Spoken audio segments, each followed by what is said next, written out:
But the community here, I feel like they're grounded in kind of the everyday practice, not necessarily of Zen or Buddhism, but of the parts of the 60s that I was really inspired by. A dedication to food and both growing the food and making the food. Long days where you wake up early and practice your routine in a kind of monk-like fashion. Interdisciplinarity, working between Bobby's making a koto-like instrument out of ceramics right now, but he's also a painter and a sculptor, and most everyone works between dance or painting or sculpture and ceramic making. And it's interesting that I've been gravitated to them, maybe because they're the only people here that practice in the way that I respect, but it's largely all analog. No one's really working digitally, so that's been very fresh for me. And I think for a while I kind of looked down upon the analog arts because I wasn't really impressed by anything I was seeing.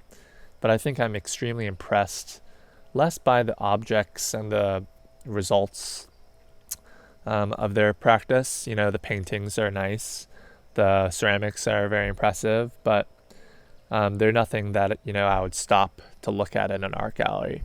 It's more that the day-to-day focus that these people have creating their work is generating a community that's something that I would want to be a part of.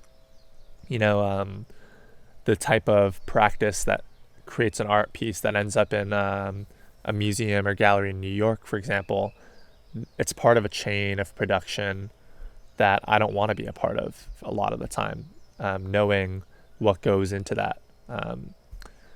But here it feels the scale of the finances and the labor is much easier to comprehend.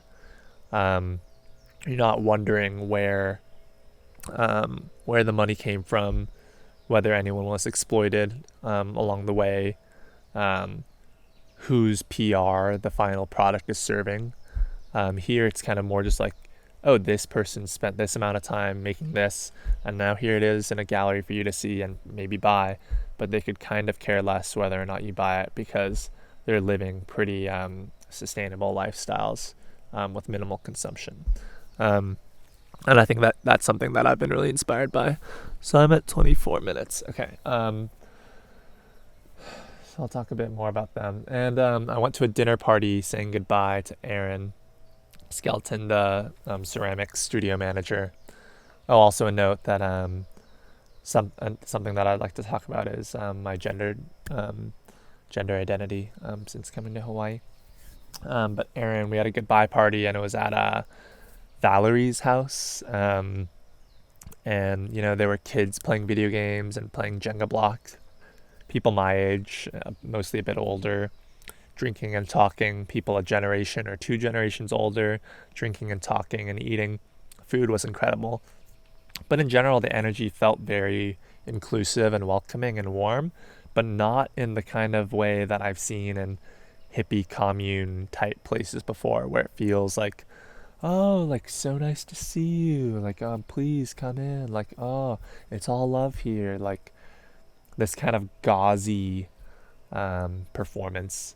It wasn't like that. Like, these people were still wary of you, but with a knowing, sly smile. You're a newcomer, they're testing you out, they're asking you questions, they're listening very intently, but in a way that felt comfortable, and not that they were judging in an elitist way. They weren't above you, they were adjacent to you, being aware and paying attention to a newcomer in their midst, rather than pretending like you've been part of the family all along. Because if family isn't something specific, and it's something just anyone can be a part of, then I don't really think it exists at all. And that would be more of just a passive stasis in interpersonal communication or connection. These people know each other, they're familiar with each other, they trust each other, their artwork, their friends' art pieces are on the wall. The kids are hugging everyone. There's communion between people of different ages and life experiences. And I think it feels so homey to me because they are Japanese, and it reminds me a lot of family gatherings from when I was a kid, when I really felt at home and I was having a lot of fun.